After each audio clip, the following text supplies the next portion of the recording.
Welcome back to our channel Knowledge Savior. दोस्तों, कई बार हमारी जिंदगी में हमारे बहुत से बुरे अनुभव होते हैं जिनकी वजह से हम बार बार परेशान होते रहते हैं, दुखी होते रहते हैं और उसकी वजह से हम अपने वर्तमान को भी खराब करते हैं और भविष्य को भी। लेकिन क्या ये सही है? सोचा तो आपने भी होगा। तो इसी पर आधारित है हमारी आज की कहानी। एक बार की बात है, एक प्रोफेसर अपनी क्लास में लेक्चर दे रहे थे। सभी स्टूडेंट्स उनको ध्यान से सुन रहे थे और उनके सवाल के जवाब भी दे रहे थे।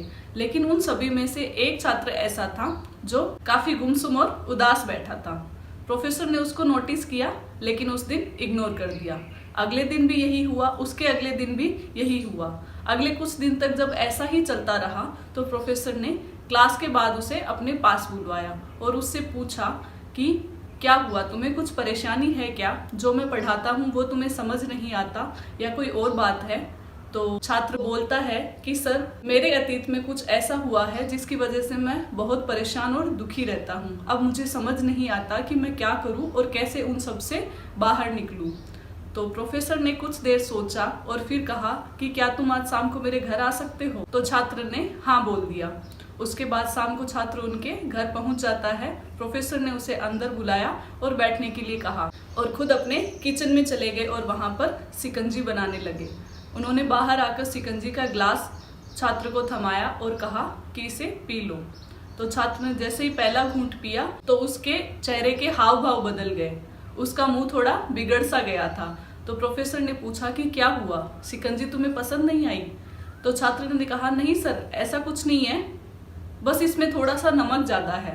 तो प्रोफेसर ने कहा कि मैं इसे फेंक देता हूँ और दूसरी बना कर लाता हूँ। तो छात्र ने प्रोफेसर के आगे बढ़े हुए हाथ को रोकते हुए कहा कि 1 मिनट रुकिए सर, नमक ही तो ज्यादा हुआ है, अभी भी हम इसको ठीक कर सकते हैं।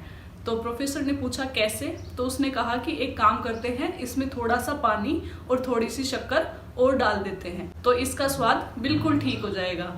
तो प्रोफेसर कुछ सोचते हुए गंभीर मुद्रा में बोले कि ये शिकंजी ही तुम्हारी जिंदगी है और इसमें जो ज्यादा नमक हो गया है वो तुम्हारे बुरे अनुभव है जो कि अब हो चुके हैं। जिस तरीके से नमक अब शिकंजी में घुल चुका है उसे हम चाहकर भी बाहर नहीं निकाल सकते, वैसे ही तुम्हारे जिंदगी के जो बुरे अनुभव है हम उनको तुम्हारे जीवन से बाहर नहीं निकाल सकते। लेकिन हम उसमें थोड़ी सी चीनी की मिठास घोलकर और नई यादें तो ऐसी बना सकते हैं जिसकी वजह से तुम खुश रह सको और अपने जीवन में आगे बढ़ सको। तो छात्र को अपने प्रोफेसर की बात अच्छे से समझ आ गई थी कि उसे अपनी जिंदगी में कुछ अच्छे अनुभव प्राप्त करने के लिए नई कोशिश करनी पड़ेगी और कुछ नई यादें बनानी होगी ताकि वो अपने बुरे अनुभवों को भूलकर अपनी जिंदगी में आगे बढ़ सके और अपने वर्तमान और भविष्य दोनों को सुधार सके। तो दोस्तों, इसी तरह आपको भी समझ आया होगा कि किस तरीके से हमारी जिंदगी के कड़वे अनुभवों को हमें भुलाकर हमेशा आगे बढ़ते रहना चाहिए और नई यादें बनानी चाहिए जिससे हम खुश रह सके। उम्मीद करती हूँ दोस्तों ये कहानी आपको पसंद आई होगी। अपने दोस्तों के साथ इसे जरूर शेयर कीजिएगा और अपना प्यार यूं ही बनाए रखिएगा और मैं इसी तरीके से आपसे रूबरू होती रहूंगी नई नई कहानियों के साथ। तो सुनते रहिए नॉलेज सेवियर, कुछ अनकही अनसुनी कहानियां।